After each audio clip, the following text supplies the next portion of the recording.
나무 인사하도록 하겠습니다. 잘 나오셨습니다. 큰 은혜 받으십시오.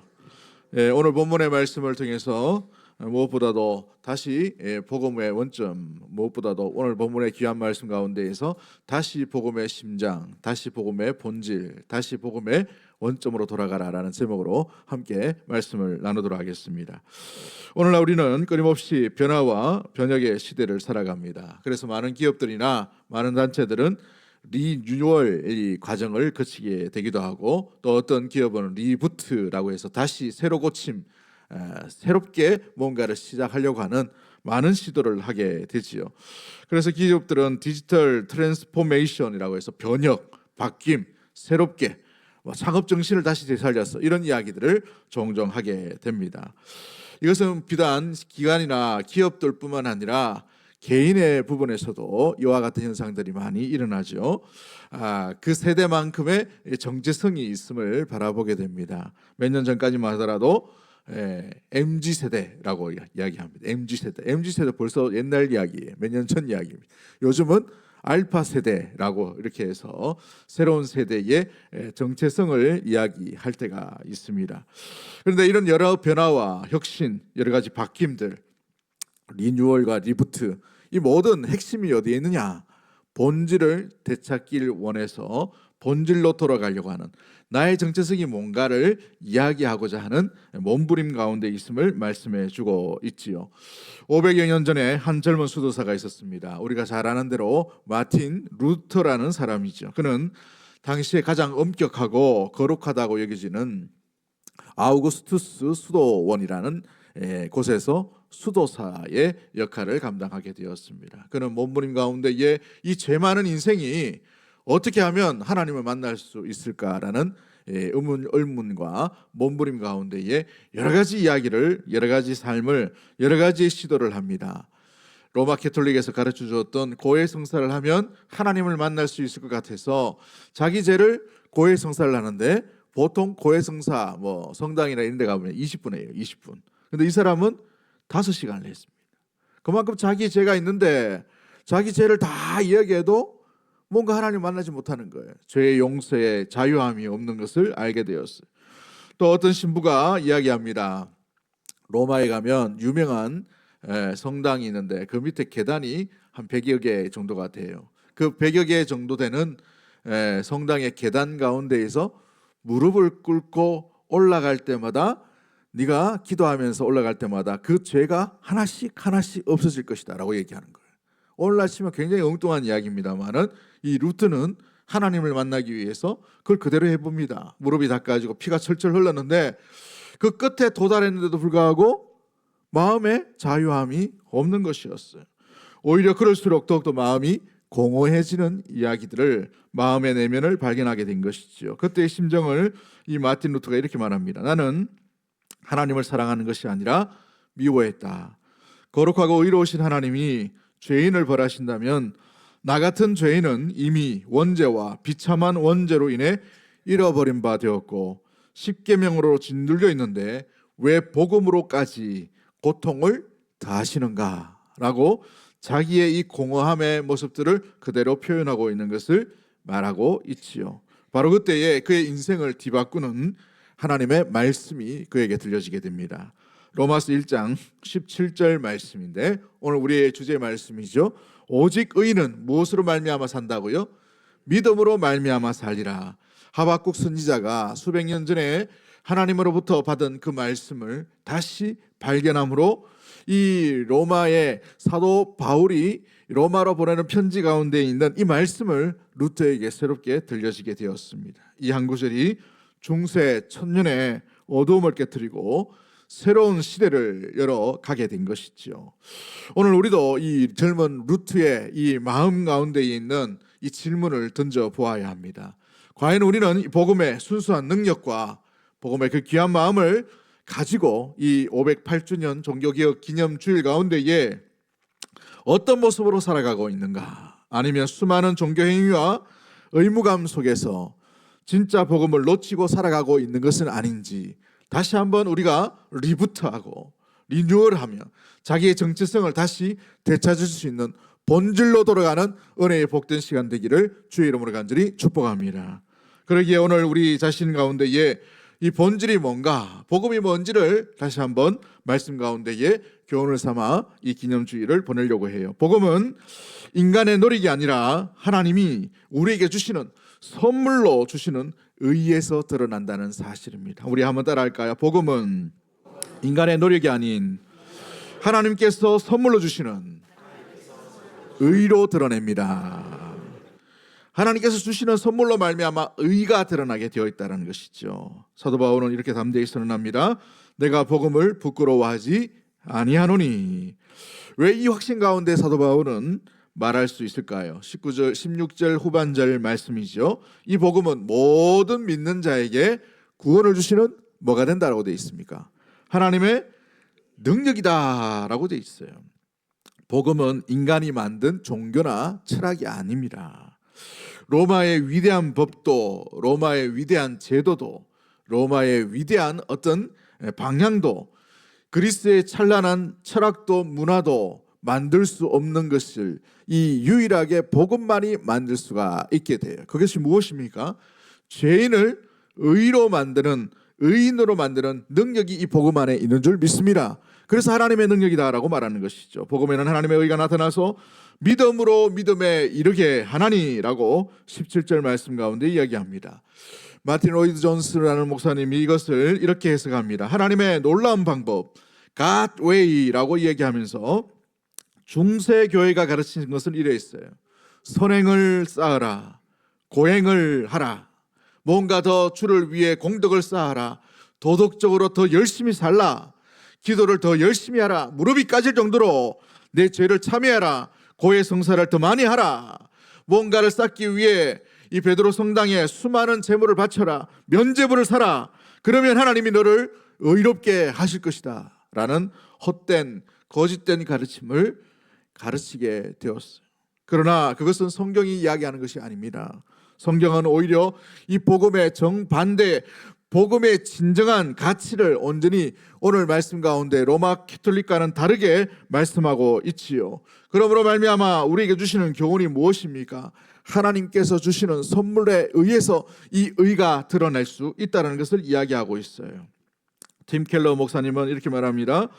종교는 내가 순종함으로 하나님이 나를 받아주신다고 말하지만 복음은 하나님이 나를 받아주셨으므로 이제 내가 순종한다라고 말합니다. 뭘 이야기합니까? 종교는요, 종교 생활할 때에 내가 순종하기 때문에 뭔가 그게 신이 나에게 더 좋은 것, 더 받아주는 것, 더 귀한 것을 선물로 준다라고 얘기해 가르치고 있어요. 그러나 진정한 진리인 우리 기독교인 이 복음은 하나님이 일방적으로 죄인, 이 연약한 우리를 받아주셨기 때문에 내가 그 받아주신 은혜 감격해서 기쁨으로 순종의 길을 걸어갑니다. 할렐루야. 이것이 복음이라는 사실이에요. 여러분 뒤바뀌어 있죠. 루트가 발견한 이 혁명전 진리를 한번 보십시오. 하나님의 의는 우리가 달성해야 될 어떤 성적표가 아니에요. 우리의 목표 지향적인 그 모습들이 아니라는 것입니다. 하나님께서 예수 그리스도를 통해서 우리에게 주신 선물로 주시는 놀라운 완전하고 완벽한 의로움인 줄 믿습니다. 그 의로움으로 인하여서 우리가 구원을 얻을 수가 있다는 사실이에요. 사람의 의로움은 한계가 있어요. 우리의 의로움은 한계가 있다는 말이죠.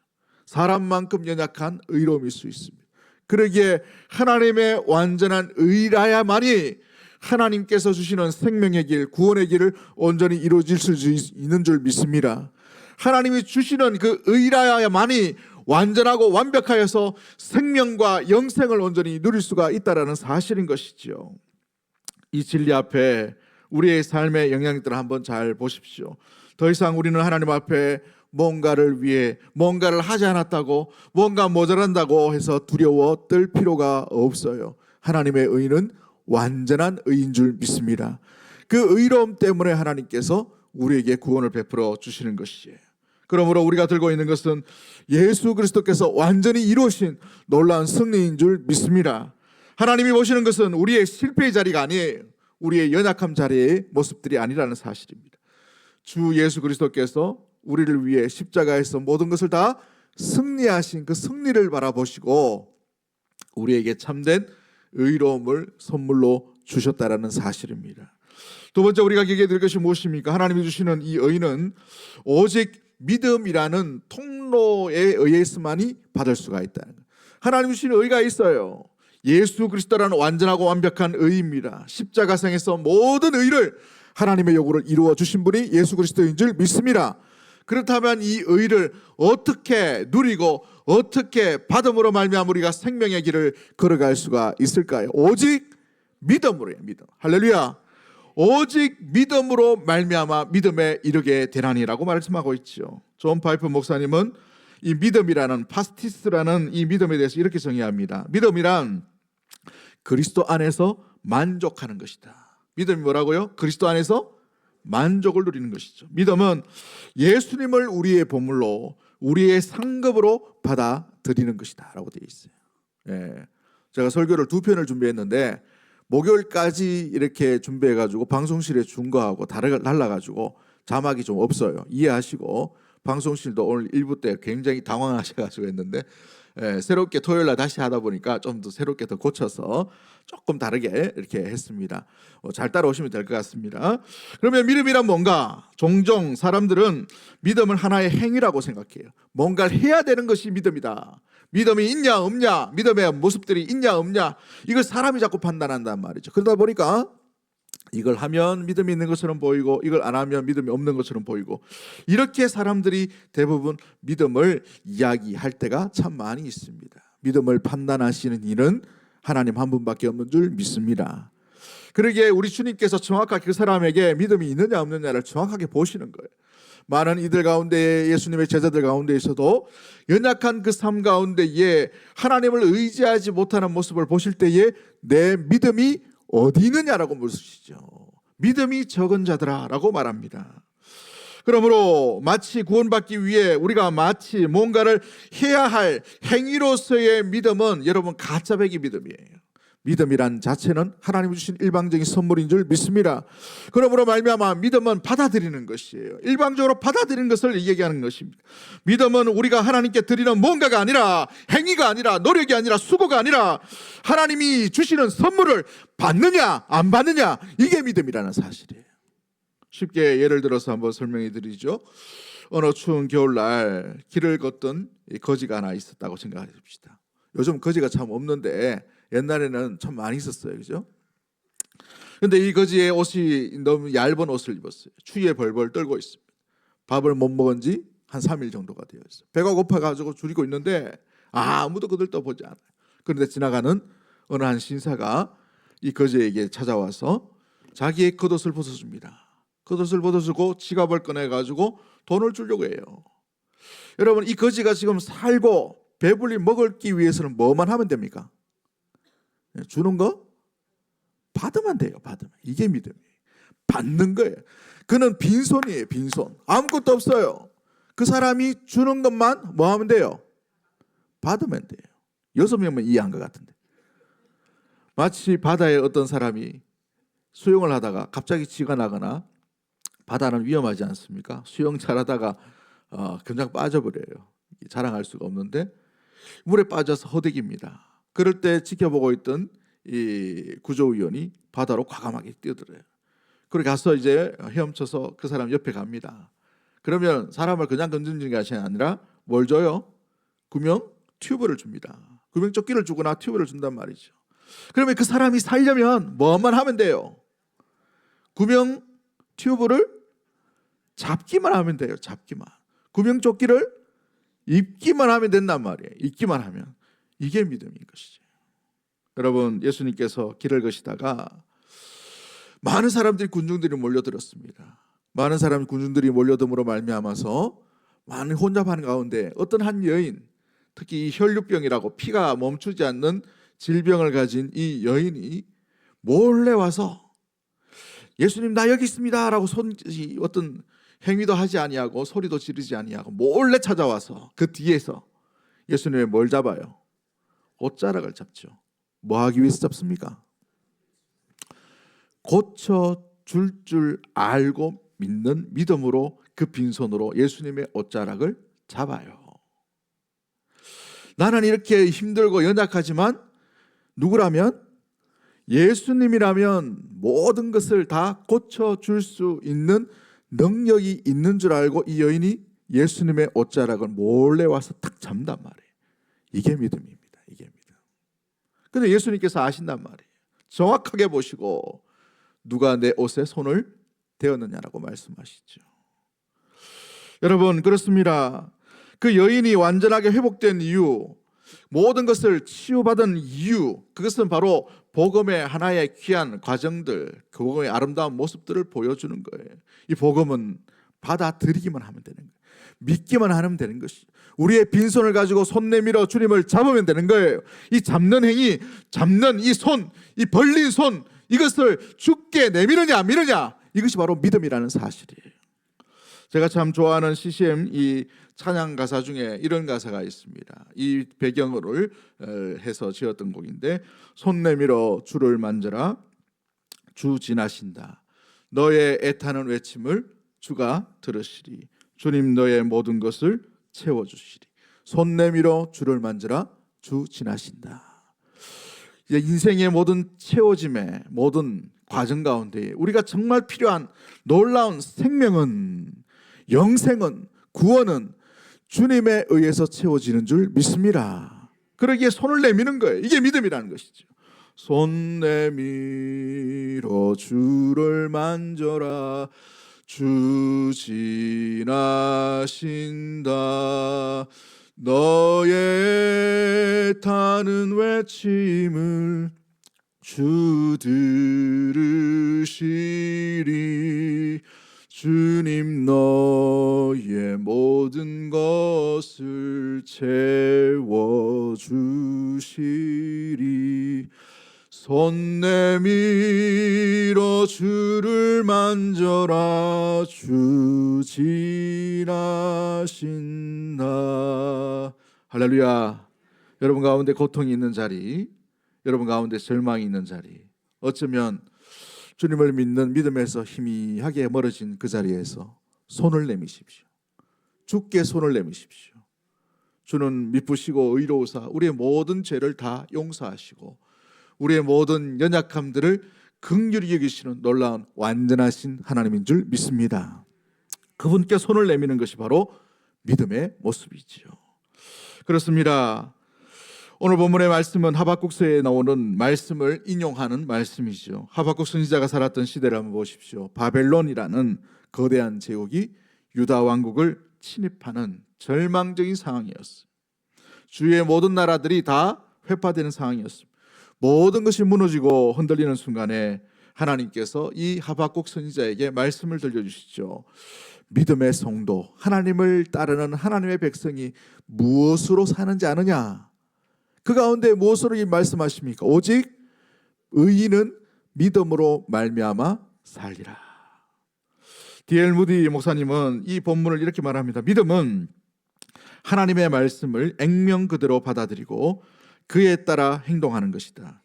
하나님께서 그리스도를 믿으면 구원받는다라고 말씀하셨다면 우리는 복잡한 신학적 계산이나 감정적 확신을 기다릴 필요가 없이 그 말씀을 뭐만 하면 돼요?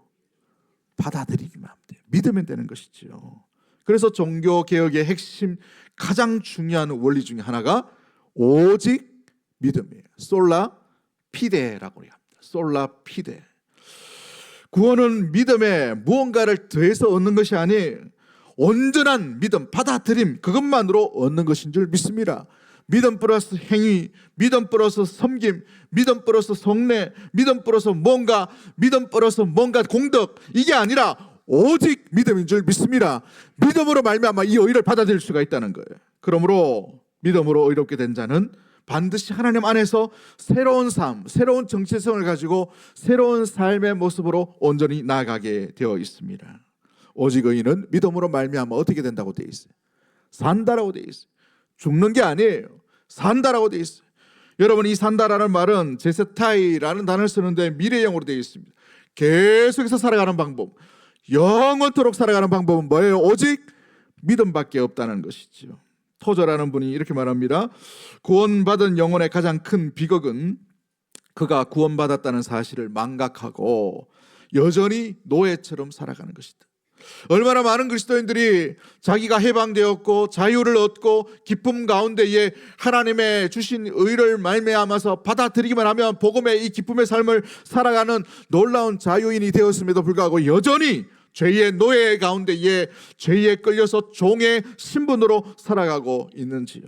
믿음으로 어렵다는 사람은 이제 완전히 다른 존재, 새로운 피조물이 되었다는 것. 이전 것은 지나감으로 새로운 존재가 된 줄 믿습니다.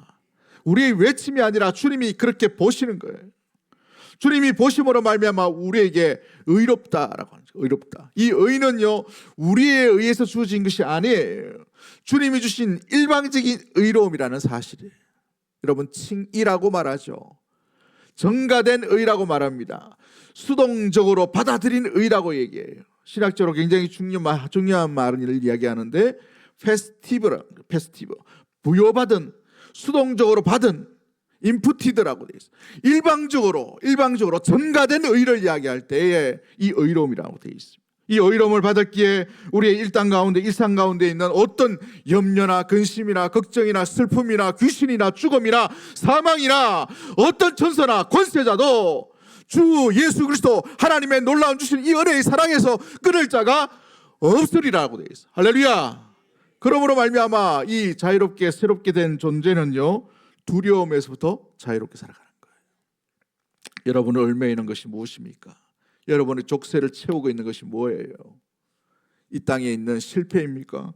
성공에 대한 미련입니까? 아니면 우리의 내면 가운데 우울함입니까? 슬픔입니까? 근심입니까? 낙심입니까? 걱정입니까? 두려움인가요? 그 어떤 것도 주 예수 그리스도의 복음을 온전히 이해한다면 그것이 우리 앞에 아무런 존재가 될 수가 없음을 선언할 수 있는 사랑하는 대구동성의 모든 가족들이 되기를 주의 이름으로 간절히 축복합니다. 두 번째가 뭐냐면 진정한 순종의 길로 걸어갈 수가 있어요. 우리는 이전까지 순종의 길로 걸어갈 수가 없습니다. 복음을 이해하고 하나님의 의를 온전히 아는 자만이, 주 예수 그리스도의 사랑 가운데 거하는 자만이 온전히 순종의 길로 걸어갈 수가 있는 거예요. 이것은 이전에 우리가 살펴봤던 것처럼 우리가 하나님께서 무엇보다도 우리의 마음을 드림으로 순종함으로 말미암아 받아주신 것이 아니라 일방적으로 우리에 대해서 예수 그리스도로 말미암아 받아주셨음으로 말미암아 받아주신 은혜, 받아주신 자격, 받아주신 귀한 왕의 자녀로서, 하나님의 자녀로서, 권세로서 온전히 살아갈 때에 감사함으로 나타난 아름다운 표현인 줄 믿습니다. 순종은 그러기에 구원받은 감사의 표현인 거예요.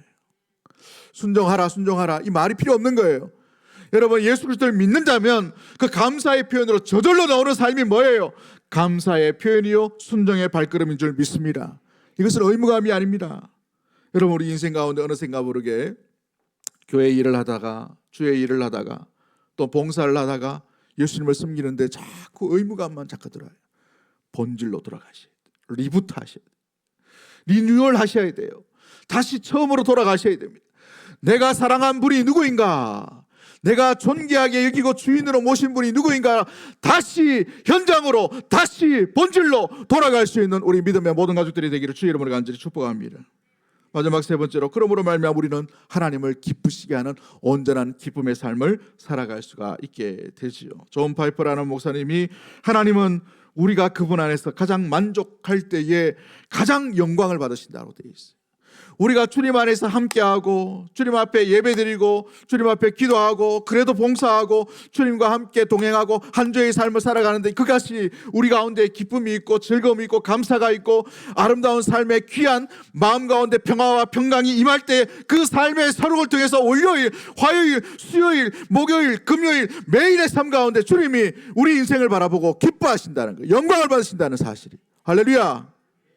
사랑하는 성도 여러분, 그러기에 주님 안에 이 만족스러움, 아름다운 기쁨의 삶을 날마다 살아가는 우리 믿음의 모든 가족들이 되기를 주의 이름으로 간절히 축복합니다. 종교개혁의 또 다른 핵심이 뭐예요? 만인 제사장입니다. 만인 제사장지. 우리 모두가 하나님께 직접 나아갈 수 있고 하나님과 동행할 수 있으며 하나님께 온전히 예배드리는 예배자의 삶을 살아가야 돼요. 어디에서요? 일상의 삶 가운데 드는 것이죠. 각자의 삶의 영역에서 제사장의 역할들을 감당한다는 의미를 가지고 있어요. 여러분, 이제 일터에서, 학교에서, 가정에서 여러분이 만나는 모든 사람 가운데에서도 제사장적인 삶을 살아가는 아름다운 섬김이 일어나게 되기를 주의 이름으로 간절히 축복합니다. 특정 몇몇만 그렇게 살아가는 것이 아니라 우리 모두가 제사장적인 삶으로 거룩한 백성답게 주의 영광 드러낼 수 있는 주님이 임하심의 통로가 되는 아름다운 제사장적인 삶을 살아가는 믿음의 모든 가족들이 되기를 주의 이름으로 간절히 축복합니다.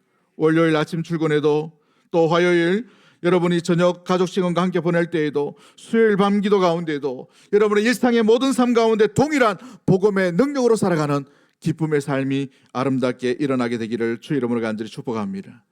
1517년 10월 31일 루터가 비텐베르크 대학 교회 문에다가 95개조의 반박문을 게시했어요. 이것은 자기가 뭔가를 혁명을 일으키기 위해 만든 것이 아닙니다. 그는 단지 하나님을 만나고 싶었어요. 하나님을 만나고 싶은 몸부림 가운데 본질이 뭐냐, 복음이 뭐냐, 그 마음 가운데 이와 같은 일들을 했어요. 그는 다시 복음의 본질로 돌아가 예수 그리스도를 온전히 만나게 된 줄 믿습니다. 우리의 삶도 마찬가지예요. 우리는 일상 가운데 거대한 개혁이나 거대한 변혁을 꿈꿀 필요가 없습니다. 다시 본질, 다시 본래로 돌아가 리부트, 리뉴얼함으로 말미암아 다시 본질을 붙들므로 말미암아 우리의 삶이 하나님이 기뻐하시는 삶으로 온전히 하루하루 가운데 나아갈 수 있게 되기를 주의 이름으로 간절히 축복합니다. 누구의 의의를 가지고 나가는가? 나는 이것이 의무인가? 아니면 순종의 기쁨의 감사의 표현인가? 하나님 앞에 나는 어떤 두려움도 있지 아니하고 하나님만을 두려워하며 이 땅 가운데 환경 가운데 노출되어 있는 어떤 것이라도 주님 안에 이 사랑 가운데 확신 가운데 거하고 있는지 우리 자신을 점검해 보았으면 좋겠습니다. 찰스 스펄전이라는 목사님이 만약 당신이 그리스도 안에 있다면 당신의 가장 나쁜 날도 하나님께서는 가장 좋은 날과 같이 여기신다.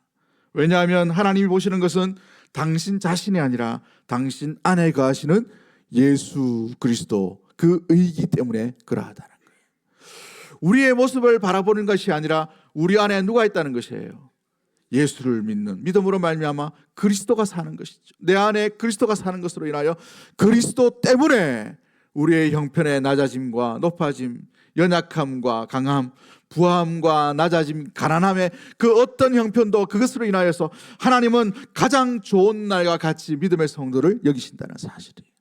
아이들이 어릴 때에 한번 보십시오. 옹알이를 할 때에 아이가 천재인 줄 알지 않습니까? 아이가 천재에서 천재라고 바라보는 아이입니다. 뭐라고 생각해요? 대견하잖아요. 이게 부모의 마음이죠. 아이가 첫걸음 뗄 때 어떻습니까? 가다가 뒤뚱뒤뚱 하다가 모서리에 부딪히기도 하기도 하고 넘어지기도 하고 합니다. 그런데 넘어짐의 그 모습들 가운데 그게 실패다라고 보는 부모가 누가 있겠어요? 야, 대견하다. 다시 일어나는구나. 다리에 힘이 생기는구나. 이런 마음으로 보는 것이죠. 우리 하나님께서는 우리 예수 그리스도 때문에 믿음의 성도들을 그와 같이 하나님께서 놀랍게 가장 좋은 날과 같이 우리 믿음의 성도와 교회를 바라보고 있는 줄 믿습니다.